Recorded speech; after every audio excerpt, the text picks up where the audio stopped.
I'm not gonna lie. Sometimes I don't even know how to start the videos. I need to bring like an intro back in 2024, at least like a phrase in the beginning. I don't know. But welcome back to your Daily Dose. Why don't I just do that? I don't know. If you guys missed my Instagram story on Christmas Day, I actually had posted that Joffrey's Coffee had sent me something, and I honestly had no idea, but I'm the seasonal beverage ambassador of 2023. I don't know if this is going to continue into the next year, but that was cool. It came with, they gave me some coffees I'm about to show you guys, but I can redeem this because I'm a seasonal beverage ambassador at Epcot. But I have to go before the year ends, so I think I need to go before the year ends, even though I said I wasn't going to. But I gotta go. I have to redeem that, right? Thought that was kind of cool. And as far as what they gave me, we got this blend. Festive Fairy Tale Brew. And then we got this one. Up to Snow Good Brew. I don't know which one to do. I don't know. I'm thinking one of these two. Ever since I got this bad boy, I just love making coffee like this, especially in the morning. It's just, I don't know, it's so much better than K-Cups. Does anybody else agree? I just think it's far superior. It is a little bit messier, more work, but it tastes better. I just want to get one where I can technically do it over ice. Actually, let's do that right now. I'm going to make this one over ice. There's actually a setting here. Classic Rich over ice. I'm going to try over ice. I've never tried it. This is from Costco, by the way, if you didn't see that vlog a long time ago. You know what's pretty funny? Well, I wouldn't say funny, but I feel like I've gotten so good at this in my life where, like today, I honestly just woke up. I slept in. I stayed up late just playing some video games, playing Call of Duty, and I honestly wasn't in a talkative mood, but I feel like once I turn the camera on, it's just like talking to somebody, and I can just instantly just start up a conversation on what I'm doing for the day. I can't open this for the love of me, so let me get a scissors real quick. Anyways, really excited to try this, but I feel like I've gotten so good at that because... Oh, did I just miss it? I cut it so you can't even open it. Like perfectly on the line. Wow. Wait, I got it. Okay. We're good. We're rolling here. But anyways, I feel like I'm able to do that because, you know, at the end of the year in 2020, that is when, I don't know if any of you guys know this. Maybe some of you guys do. This was back when I had, 30,000 subscribers in 2020. 2 scoops, by the way. I always got to do 2 scoops. Makes it a little bit better than 1. In 2020, I don't think a lot of you guys know this story, but in 2020, I used to work for Disney, and I wasn't really, I don't want to say the happiest. Well, yeah, I wasn't really the happiest with how Disney was operating back then and how long. Like, I probably would have taken like two years to probably move from the company. I don't know. I wasn't really happy. And what 2020 kind of taught me was to just do what you love. And actually, fun fact, during 2020, I actually had stopped filming the vlogs after daily vlogging in 2019 because I wanted to pursue a career with Disney in some capacity, whatever that means. And then COVID happened. So that kind of set everything on a back burner. And then in December of 2020, I was working at Hollywood Studios Merchandise, and I was just saying, hey, I don't think this is for me, and I don't know if I want to put in the time to work on up in a company which I don't know if I'm gonna work up in. And that's when I decided to really just pursue this. 2020. In 2020, I was actually home right now in Wisconsin, kind of gearing up my plan on YouTube, not knowing if it's going to work, but I never allowed myself to think in that capacity. Whenever I do something, especially YouTube, I never think about failure, because you think about failure, you're already setting yourself up for failure and you're having a backup plan. I don't do backup plans because I don't believe in that. I don't believe in backup plans just because I really feel like you're setting yourself up for failure in that mindset. But anyways, the reason why I'm kind of explaining all this is because, again, I only had 30,000 subscribers back in the day when I jumped into YouTube full time of what it is today, not knowing what it would be, but I always believed, and I've always wanted that since, gosh, early 2012 is when I really wanted to do what I'm doing today. So sometimes I just have to think about how far I've come as not only a person, but as a creator in my own realm. Like, to me, it's just like, wow, back in 2015 when I used to make 1 minute videos every single day, I dreamed of doing this today. And it's just it's just awesome. And always this time of the year makes me think how far I've come. Really, 2024 is gonna be our 4th full-time year self-employed on YouTube, and it's incredible. I thought it into existence and I just did it. A lot of people ask me advice on how to get started on YouTube. The simple thing is to just get started, because I feel like a lot of people do not get started. And everyone has like all these ideas. Well, do the idea, do it. It's scary. Like, I know I wanted to, I don't think I've ever told this, but I think it was at the end of my college program in 2019, that's when I actually first wanted to dip in full-time YouTube. I should have done it, but I didn't really have much of a safety net saved up. Actually, I didn't really have a safety net saved up at the end of 2020, meaning like, did I have 5 months to keep me afloat with expenses? I really didn't.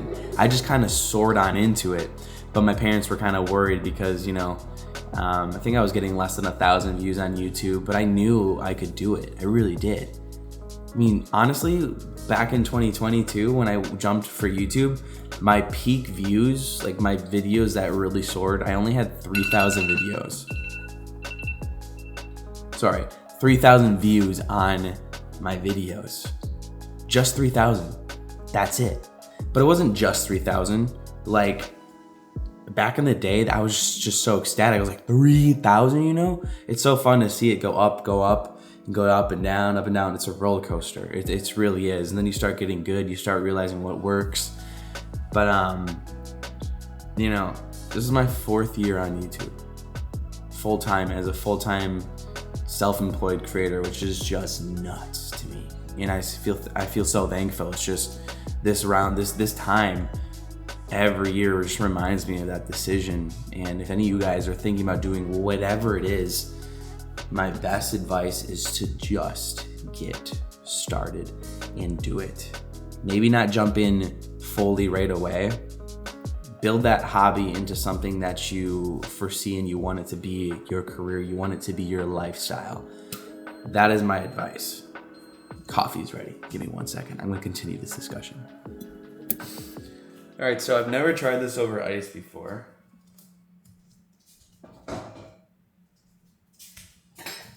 Do you put the ice in first or last? I think first, right? Now, maybe I shouldn't have done this because this is a new brew, meaning I don't know if I'm gonna like it. And also, that didn't really brew much at all. Not even like a full glass. I gotta figure out how to do that a little bit better, but let's try this.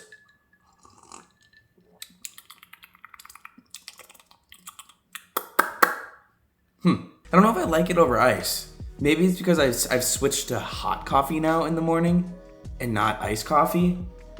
And fun fact, I don't even really use creamer anymore, especially at home, because this Joffrey stuff is like, you know, it's flavored, so you don't really need creamer. Not my favorite over ice, but probably would like it hot. Still gonna drink it though. Anyways, today though, for me, getting back on track, kind of what I was talking about, is kind of just like a reflective day in a way, because this time period always just reminds me of the mindset I was in 2020, and to see it 4 years later now is crazy. It's crazy that I'm still on this YouTube journey, that I've grown the channel, that I have more of you guys, and it's really nuts. It's really nuts. And again, if I had any advice, it would be to, if you have a hobby or if you're thinking about quitting your job and doing something else, at least gain those skills before quitting the job and then do it. Because like I've had editing skills since 2012. Like I can edit quick now. Editing for me takes anywhere from 30 to 40 minutes. It's quick.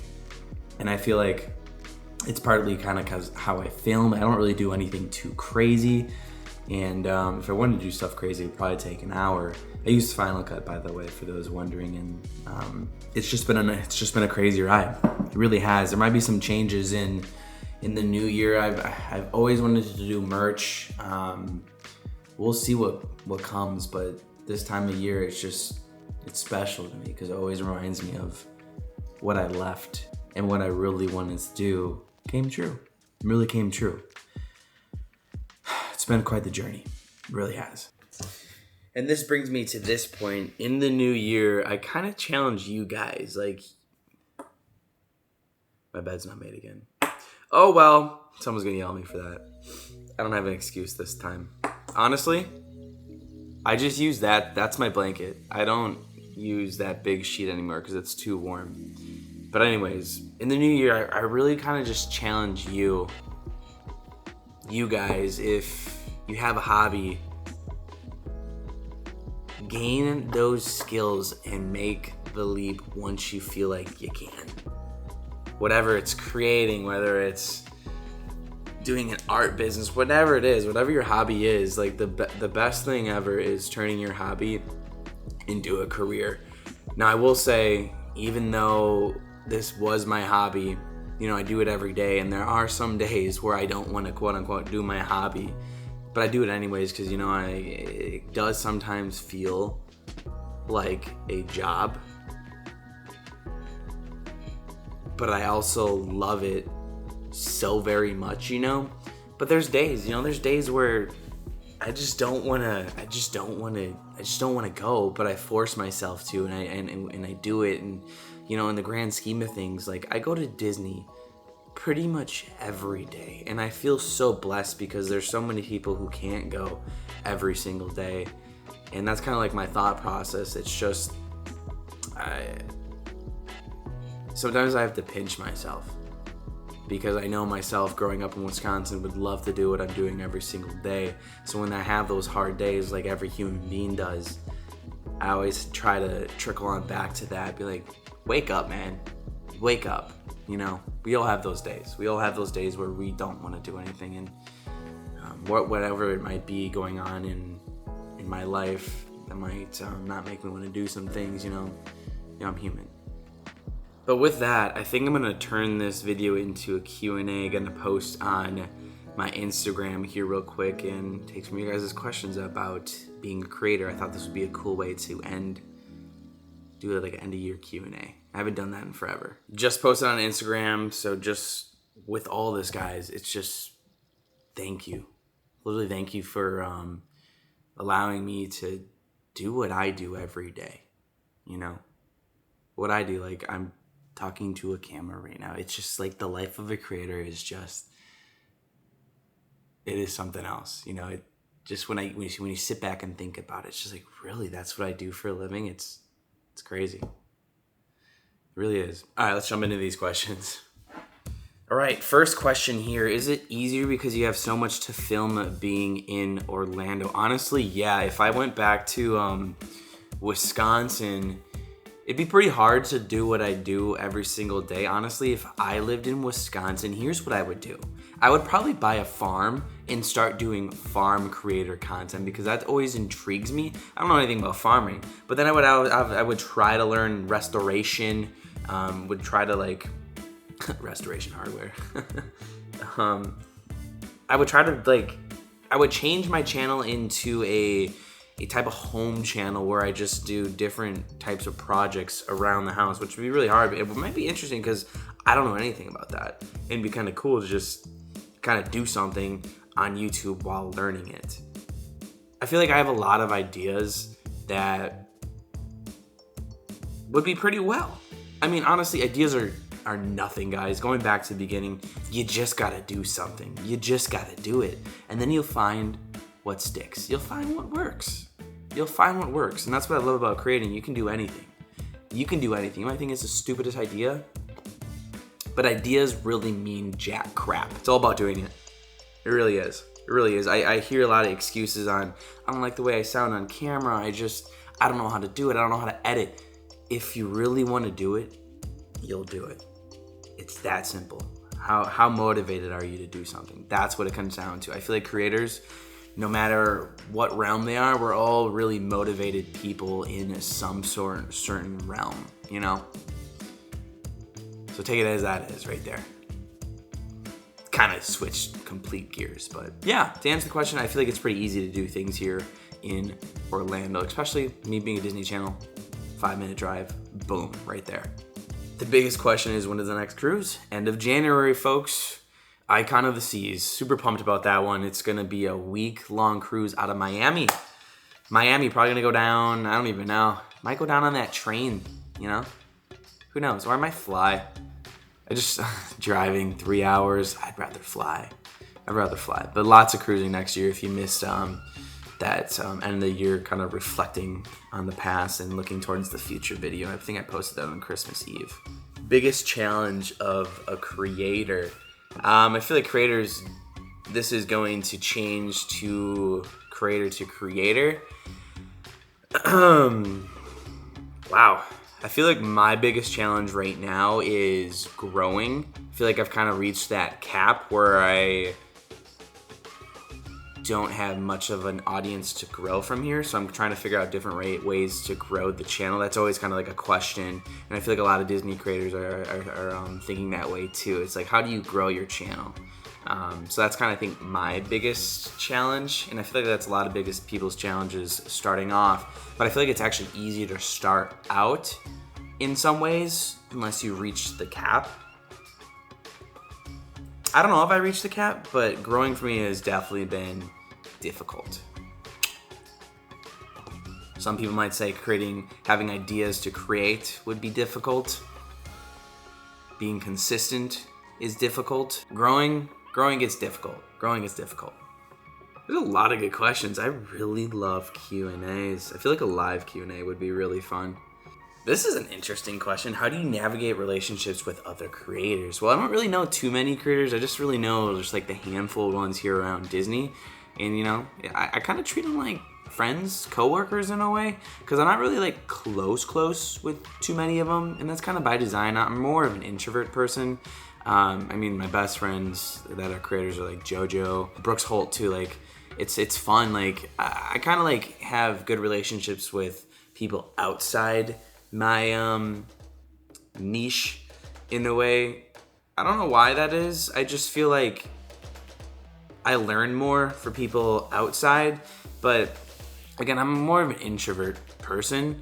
Like, when I see them in the parks, I'll go say hi, because, like, you know, we do the same thing, and it's always kind of fun to get their insight, but you know, we all have our own lives. We all do our own little thing.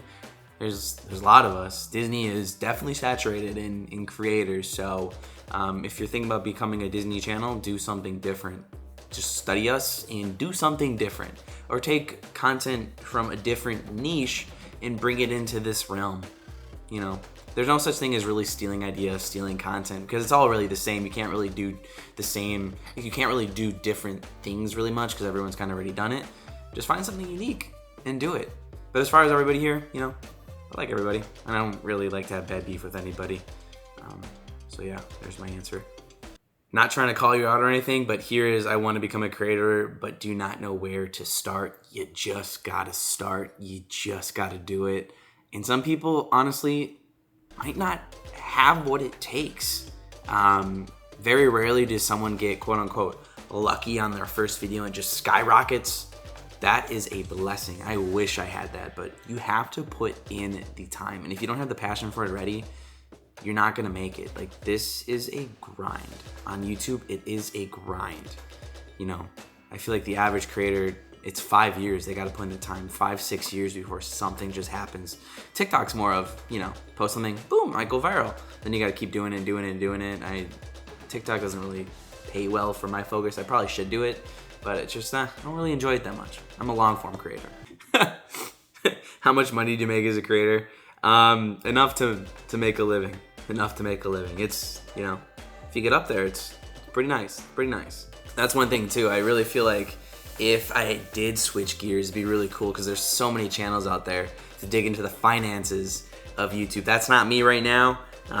Won't disclose any of that right now, but it's really cool to see channels that actually break down how much they make on YouTube. Max Tuning will probably have a video come out at the end of the year, so go check out his channel if it's not out right now. He usually has a yearly recap of what his business brought in, what his YouTube brought in, and you know, some people have different opinions on that, meaning why would someone share their income? First of all, finance YouTubers make the most money on YouTube. Well, some of the most money because their CPM is through the roof, meaning advertisers love to advertise on finance channels. So if you're good at finance, start a channel. Might be pretty lucrative for you. This is a pretty interesting question. It really depends on what kind of creator you want to be. I'm more of like a creator that kind of just talks and gives you my perspective of what it is that day. I've kind of grown to kind of love making that content. Now, I might adapt it depending on how well it's perceived and stuff, but I really kind of just love keeping everything raw and showing my POV. And that kind of helps with not keeping it complicated, especially if I did a Casey Neistat type daily vlog, it would be over because, I mean, once you do something over and over again, it becomes pretty darn easy to keep on doing that. And depending on the complexity of it, let's say something's really complex right now, it's gonna get pretty easy as time goes because you keep on getting better and better at it. So practice makes perfect, I guess. This is a cool question. Was it hard getting pre-approved for a mortgage being self-employed? No, not really. All you really need to do, well, it's kind of a grind because you have to have like 2 years of self-income so they can do like an average and stuff. And then you have to have a good credit. And then you get a mortgage. it's that simple. Good credit, have 2 years history, so it could probably be pretty hard the first year, but after 2 years you're kind of golden. And good credit, very simple. Good credit, gotta have good credit. I guess kind of a scary thing about my job is I don't know how long I'll be a creator, you know. I want to do it my whole life just because it's kind of been my whole passion, what I've been doing since I've really been born without even kind of noticing it. I've gone down that rabbit hole like many times, but you know, I feel like I could do this until like I'm about 50. I don't know if the daily vlogs will continue. Probably the daily vlogs might stop after 5 years, really depending on how the times change, but I really do love doing the daily vlogs because there's some days when I don't really know what to do when I'm off camera because I feel like I'm just like, wow, what am I gonna do if I stop daily vlogging? Like, let's say I post every other day, I'm gonna have a lot of time on my hands where I'm just like, what do I do? Because I don't think the quality of the videos will change. They might. I don't know, but for me, it's just really scary not to do daily vlogging just because it's been something I've been doing for 3 years now going on to 4, but technically 4 years if you count 2019 when I posted daily that whole year while working at Disney as well. It's crazy. I don't know how I did that. I literally was working over 100 hours. See what I mean by YouTube? It's a grind. It's not given. It's earned in a way. It can be given, but you gotta work your butt off. You really do. But yeah, I really want to do this probably my whole life until like 50, I guess. Who knows? Maybe it'll be even sooner than later. I don't know. I mean, you guys really don't see that much of my life. Like, I'd say, gosh, 80% you guys see. 80% off camera, 20% on. And that's what it's just, because I only film anywhere from 2 to 4 hours a day. And then I had the rest of my day to edit, to do whatever I'm doing with whatever it may be. Like, you have like a little look in on my life, you know, like lifestyle vlogs. When you're seeing all day, you're seeing all day. But when I go to Disney parks, you're not really seeing my full day. Really, it's just a little part. So I guess it really depends on what I'm filming that day. But I would say 80% split. I will say this is one of my favorite Q&As to ever do. I don't really think I do a lot of Q&As about being a creator, but I'm just so passionate about it, and I love kind of giving advice. What is the hardest part about being a creator? Did I answer that before? Honestly, I feel like this is a good one. The mental grind is kind of hard to be a creator. You have to be mentally strong per se. You gotta handle everything. There's a lot that you guys probably might not know, but there's a lot that comes with being a creator that mentally you guys might not be prepared for. How do you manage a work and personal life? Well, that I've gotten better at because of Casey. It's still kind of hard for me to do that because from 2021, 2022, well, the end of 2022, it was really kind of just grind. And I didn't really have kind of a work-life balance, but now I'm kind of starting to manage that more with Casey, which is still really hard for me to do because I always want to record, but there's some situations where I have to be like, okay, put down the camera. Put down the camera. No, just realized I cut this person off, but how did you become comfortable filming yourself and talking on camera?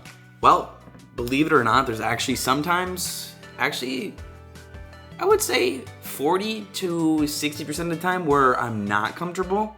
There's some situations in public where I just get in my head, but I just do it. I would like to say I get like a cloud mindset where I just kind of just sit there and like I relax. Especially if there's a new event, I just go because like it's just like it's new and the excitement brings me out of it. But it's like going to Disney parks every single day. Like I get in this mindset where sometimes I get scared of like what people are looking at me, and like even I still have it to this day. But I'm just so used to it, like, you know, I just gotta do it, you know? I just gotta do it. But for videos like this, it's very comfortable, it's very easy, especially looking back and hearing my voice. I know a lot of people might find that a little bit weird, but you get over it. Again, if you have a passion for this, you're gonna get over it. It's very simple. But even I, still to this day, I'm a little scared to kind of talk in camera. This is a cool one, but honestly, I didn't even think this was gonna be a Q&A video today. Kind of after sitting down and talking in the beginning, I was like, this would make a really good Q&A video. So, yeah, at what point did you realize you were making enough from vlogging to quit working? Fun fact, I didn't. I literally just left. I mean, honestly, I don't want to make it sound bad, but like I really wasn't making much at Disney, and I had some saved up, but like, again, you got to take a leap of faith. But that was kind of a perfect time to take a leap of faith because it was like right after COVID or kind of during COVID, and I kind of felt like that would be a good point to kind of grow the channel, and I just really wanted to do something that I've always wanted to do, you know? So I did it, and here I am today. But advice on that, gosh, it's really up to you and what you feel comfortable with, but I really feel like you shouldn't like do it unless you do have some money saved up, maybe like 6 months of rent and expenses saved up. I feel like that's pretty safe. But I feel like you already kind of have to have like a community in a way. You can't just do it cold turkey. You can't, I mean, you could, prove me wrong, but I don't think that's the smartest thing to do. Have the skills, have it as a hobby, and then maybe decide to go full time. Do I ever get overwhelmed trying to cover everything during big Disney events? Yes and no. Mostly yes. If you ever see me during those events, like I'm just kind of rushed into each and every single thing. But again, it's like this, I love doing things quick. I love exciting new things. So it's really kind of a really fun experience for me to do just because I'm already having fun and I'm kind of in my element. It's a middle thing. It's like a middle balance. I like it, but it is stressful and overwhelming. But I love it, you know? Ooh, a new NFL podcast. How do you stay committed as a small channel? Just keep doing it. Keep doing it because you're going to learn from one video to the next, and hopefully you keep on getting better and better and better and better. You know, it's growing, it's developing, it's learning. Keep doing it. If you like it, you'll stay motivated enough, you know? I'm scared to start, scared to fail. Any advice? Failing is learning. Failing is learning. Heck, some of my videos even fail. I feel like a lot of them technically failed to my expectations this year, but I've learned what works, what doesn't. And if you're scared to start, I feel like that's natural for anyone to be scared. Heck, I was scared to start my YouTube journey way back in the day. Because scaring means you care. But never be scared to fail because failing is learning, and you can always learn to better yourself. I feel like that's some good advice. Do I ever get stressed out getting content on time? Yes and no, not really. If it's like I have to film in the morning and upload today, yes, that does get stressful, but I'm kind of used to it. Again, I'm going into year 4, which is crazy. So I've kind of gotten used to it. Have I ever had creative burnout? Yes. I mean, towards the end of the year, I start getting creative burnout. Like right now, I'm kind of feeling it, but I'm kind of not. I just know like I have to keep doing things because A, I have a daily show to do. B, it is essentially my job. I hate saying that. Fun job at that. How do I manage it? I honestly just push through, or sometimes I might just need a break. I know a good break for me is like longer than a week. But I feel like if YouTube Burnout ever got good, Casey would probably like, it would ever like truly affect me, Casey would probably let me know, because in the past, I didn't really let it affect me too much, and I didn't really have someone that would see me every day and be like, yo, you need to take a break. You're stressing out. But now I do. So she's kind of like a good help for me in that sense as well. I just got to listen. So with that, everybody, I don't know how long this video is going to be. I just wanted to kind of make a video and put it out there like this. This is year 4 full-time on YouTube, which is crazy. And like, thank you, everybody. We're entering 2024. It's crazy. It's a little crazy. I'll be at Epcot on New Year's Eve. So if you guys are going to be there, I'll be there with Casey and I think probably a little bit with JoJo. However, yeah, we're gearing up for the next year in 2023. We only have a couple days left and it's on to a whole nother run of the daily vlogs. This is when I get stressed out. I'm like, whew, I just did a full year basically of 359 videos and I gotta do it again. So in a sense, it's like, oh my gosh. Day by day. Day by day. Day by day, right? So with that, I'll see you guys tomorrow, and that was it for your daily dose. Oh, let me know if you guys want a Lorcana opening, because I think I got a lot of cards that I still need to open. Let me know if you guys want to see that, because I think I'm going to make that video. You know? Why not? Bye-bye.